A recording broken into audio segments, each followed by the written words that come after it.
본문의 말씀을 가지고 하나님의 백성이라는 제목으로 같이 은혜를 나누시겠습니다. 몇 년 전에 플로리다에 허리케인이 엄청 세게 몰아쳤습니다.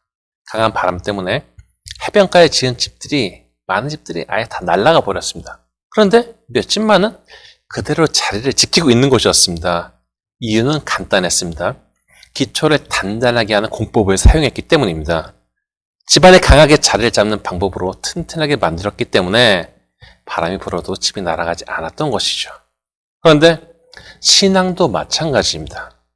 신앙생활 하다 보면은 항상 햇빛 나는 날만 있는 것이 아닙니다. 어떤 날에는 말도 못할 정도의 비가 오기도 하고, 어떤 때는 불안한 마음에 잠을 이루지 못할 정도의 바람이 불기도 합니다. 대부분의 미국 집들은 나무로 지었기 때문에 강풍에 취약할 수밖에 없습니다. 오죽하면 집 자체가 토네이도에서 날아가 버리는 그 오즈의 마법사 같은 장면도 있지 않습니까? 바람이 너무나 강해서 나를 덮고 있는 지붕이 날아가 버린다면 얼마나 당황스럽고 스트레스 받겠습니까?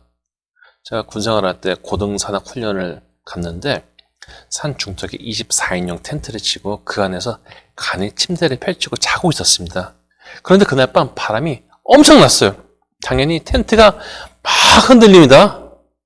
대형 텐트라서 그 나무 기둥을 세워놨는데 이게 막 흔들려갖고 뽑힐 것 같은 거예요. 그래서 기둥 옆에 자던 저는 텐트가 날아가지 않기 위해서 기둥을 이렇게 끌어안고 잤던 기억이 있습니다. 그런데 같은 바람이 부는 날에도 땅에다 대충 말뚝을 박은 그런 텐트가 아니라 반석 위에 지어진 집에서 자게 된다면 마음이 편안할 것입니다. 우리가 하나님은 반석으로 잘 표현하고 우리가 그 위에 서겠다고 하는데, 반석에 대해서 예수님이 하신 말씀은 마태복음 8장 24절에 찾아보면 이렇습니다.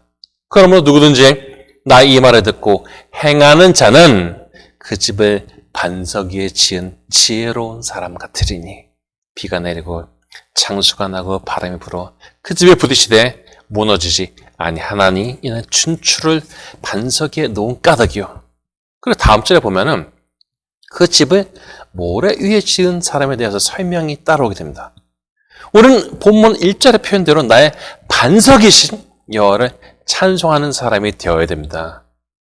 나의 신앙의 기반이 하나님께 박혀 있어야 합니다. 누구라도 모래 위에 지은 집보다 바위에 지은 집을 좋아합니다. 비가 와서 산사태 쓸려갈 수도 있는 집을 누가 좋아하겠습니까? 당연히 단단하고 안전한 바위의 집을 좋아합니다. 그리고 그 바위가 하나님처럼 큰 것이라면 더더욱 안심이 될 것입니다. 그런데 바위 위에다 집을 짓는 게 쉽겠습니까? 유럽에는 높은 바위산 위에 지어진 수도원들이 있습니다. 지금도 두레박을 내려갖고 물건을 올립니다. 저 높은 바위에 어떻게 집을 지었을까 하고 신기할 정도인데, 사람들이 바위에 집을 짓지 않는 이유는 그게 힘들기 때문입니다. 그냥 흙이나 모래는 파기가 쉽지만은 바위는 일부러 구멍을 내야 되지 않습니까? 얼마나 고요이겠습니까? 이것은 동시에 우리가 하나님이라는 반석 위에 자리를 단단하게 자리 잡는 것이 어려운 일임을 알게 해줍니다. 하나님께서 우리에게 주신 말씀을 잘 지키고 따를 만한 역량과 결단 있는 사람이 이런 단단한 바위 위에 집을 세우는 사람인 것입니다. 2절에 보면 하나님에 대해서 다윗은 산성으로 표현하고 있는데, 적들로부터 자신을 지키기 위해서 산에 있는 바위에 성을 세운다면 누가 감히 공격할 수가 있겠습니까? 사실 다윗은 군인이었기 때문에 신앙생활도 전투의 이미지로 생각하곤 했습니다. 그런데 곰곰이 생각해보면은 우리의 신앙생활은 그냥 이상적인 이미지가 아니라 실제적인 전투입니다. 이것을 받아들이는 사람과 그냥 귀찮거나 불편해서 거리를 두는 사람과 당연히 그 역량에 있어서 차이가 있을 수밖에 없습니다.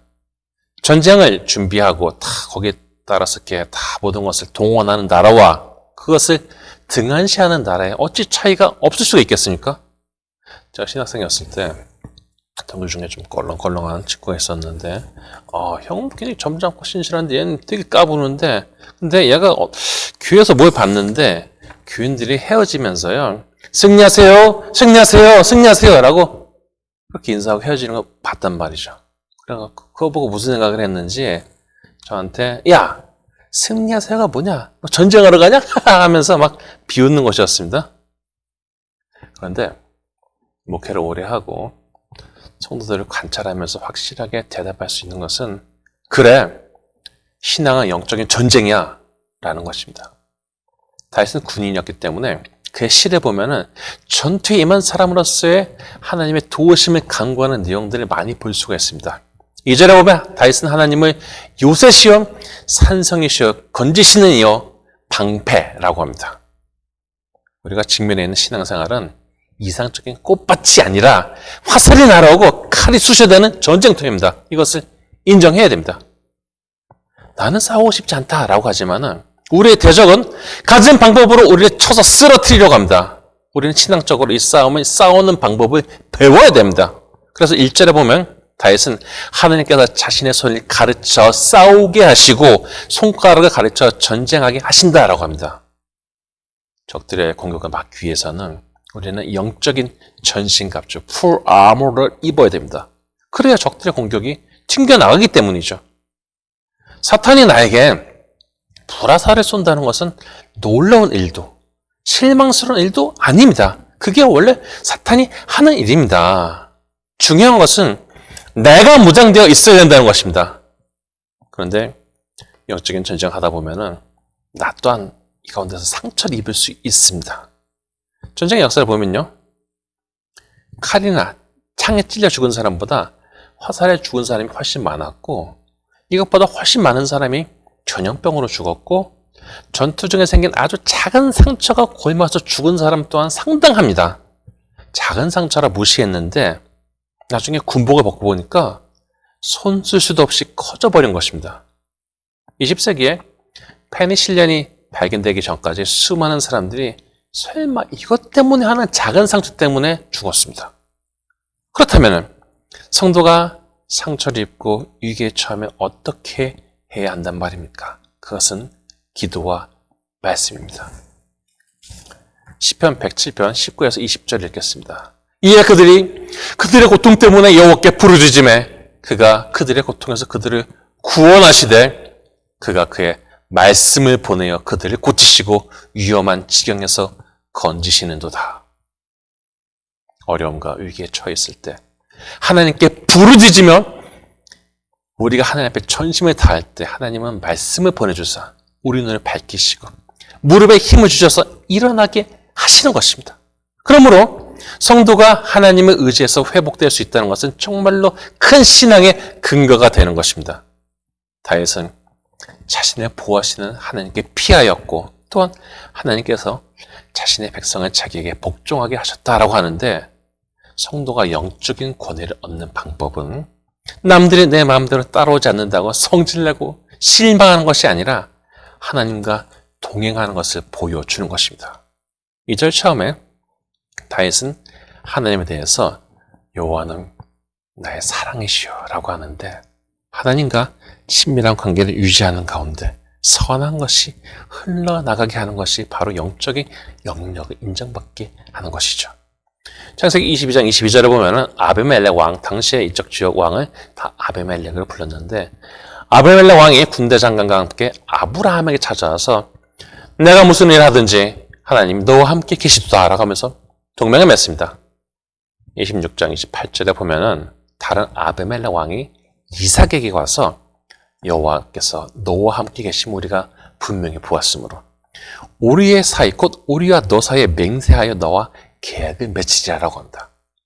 다윗은 하나님 온갖 위협에서도 자신을 도와주시고 지켜주셨으며 자신의 마음을 사랑으로 채우사 이것이 영적인 권위를 얻게 하신 것을 생각했습니다.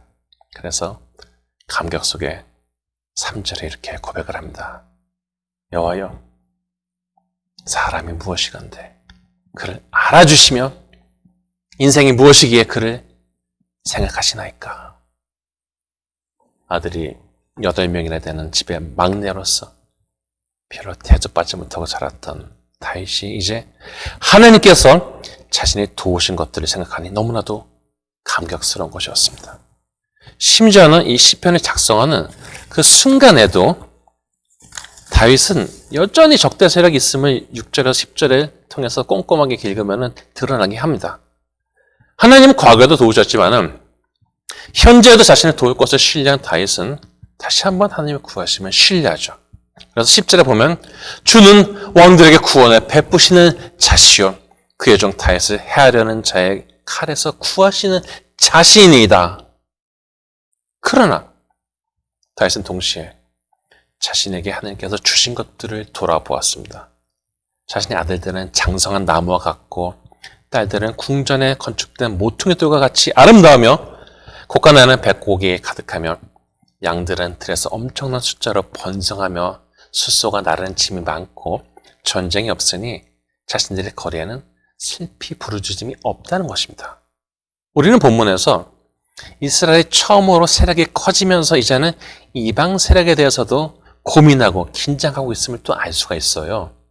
어떻게 보면요, 잘 됐기 때문에 할 수 있는 그런 기분 좋은 고민이죠. 이게 고민의 수준이 올라간 거죠.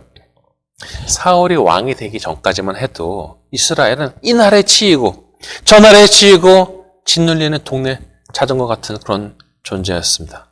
심지어 암만 족속 나하스가 나아가서 백성들의 눈을 뽑아버리겠다 그랬는데도 반박하지도 못했습니다. 그런데 하나님의 도우심으로 이런 이방 세력을 치고 올라가게 되었고 이제 다윗이라는 목동이 국제관계 속으로 들어가게 된 것입니다. 과거도 마찬가지고 지금도 마찬가지인데 국제관계라는 것은요, 자국의 이익을 위해서 별짓도 다 하는 것 가운데 이루어지게 됩니다. 우리는 평화조약이란 말에 참 좋아하지만 좋아, 평화롭대, 조약 약속했대. 애초에 평화조약을 목적으로 일으킨 전쟁도 많이 있습니다.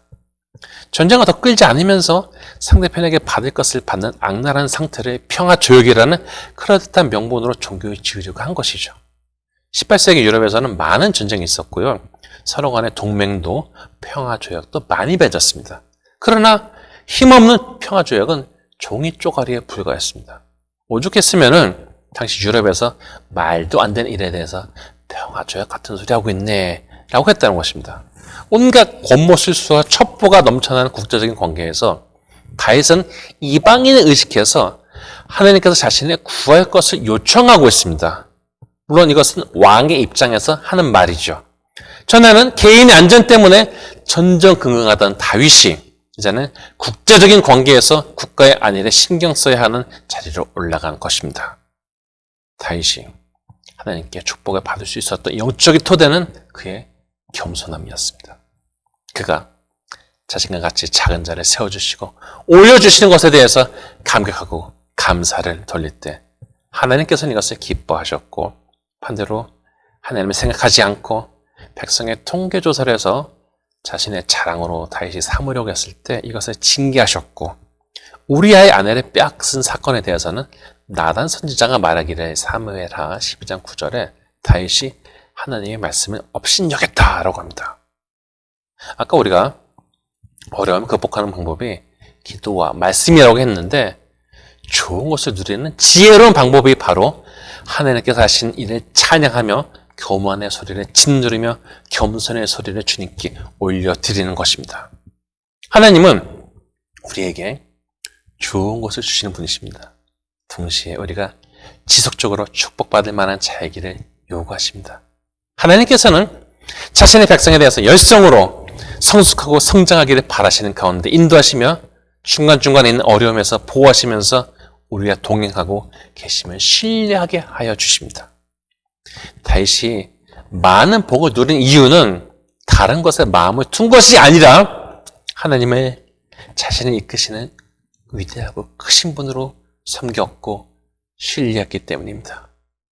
우리는 가끔 자신 하나님을 절대로 이렇게 절대적으로 신용하거나 신뢰하지 않으면서 세상에 왜 이런 일이 있냐고 하나님께 흠집내는 사람들을 볼 수가 있습니다. 그런데 그렇게 하나님 앞에서 불경한 말을 쏟아내는 것은 결국 자신이 그 값을 치러야 되지 않겠습니까? 하나님이 세상의 주권자이심을 믿는 자는 우리의 진정한 왕이신 하나님 앞에서 또한 책임감 있고 성실하고 사랑스러운 인생을 살아가야 됩니다. 자신이 하나님의 백성으로서의 본분을 행하지도 않고 그러한 정체성도 없는데 하나님이 과연 왕으로서 받아주시겠습니까? 신앙생활을 하면서 하나님은 내 인생의 주관자로서 받아들일 수 있다는 그 자체가 그 마음이 진실하다면요. 이런 마음이 얼마나 귀하고 복되고 은혜로운 것인지 모릅니다. 이거 잘 지켜야 됩니다. 본시편의 다윗은 자신의 반석이신 여호와를 찬양하겠다라고 했으며 하나님께서 많은 백성들을 하여금 자신의 따르게 하였음을 찬양합니다. 다윗 자신 또한 자기의 권위가 하나님께로부터 왔음을 인정하였고 이렇게 좋은 하나님과 동행하는 것, 하나님을 참신으로 섬긴다는 것이 얼마나 축복된 일인지를 알고 싶었습니다. 그래서 그는 15절에 이렇게 찬양을 합니다. 이런 백성은 복이 있나니 여호와를 자기 하나님으로 삼은 백성은 복이 있도다. 인생을 살면서 하나님을 불편한 시선으로 보거나 불편한 마음을 한 구석에 품고 사는 사람이 아니라 하나님께서 나의 반석이시고 구원자가 되심을 진심으로 신뢰하고 기도와 말씀 가운데 좋은 것을 누리며 하나님을 찬양하는 자가 되어야 되지 않겠습니까? 나의 영혼을 이끄시고 부족한 자를 세우시는 좋으신 하나님을 마음 밑바닥에서부터 찬양할 때 하나님께서는 이러한 찬양을 들으시고 그 인생을 세워주시는 좋으신 분이시오 신실하신 분이십니다. 신앙 인생을 살면서 하나님의 이름을 찬양하는 일에 온전한 신자가 되고자 한다면 이것이 바로 하나님의 백성으로서 온당한 삶을 살아가는 것이요. 우리의 마음속에 하나님께로 가까이 가고자 하는 의지가 생길 것입니다. 멀리 떨어진 이방인이 아니라 하나님 곁에서 찬양하는 가까운 백성들이 다 되시기를 축복합니다. 바라옵기는 우리의 반석이시고 도움이 되시는 좋은 하나님의 진정한 백성이 되고 그 역할을 당당히 감당해내므로 축복된 신앙 인생을 사시는 성도님들이 다 되시기를 주님의 이름으로 축원합니다.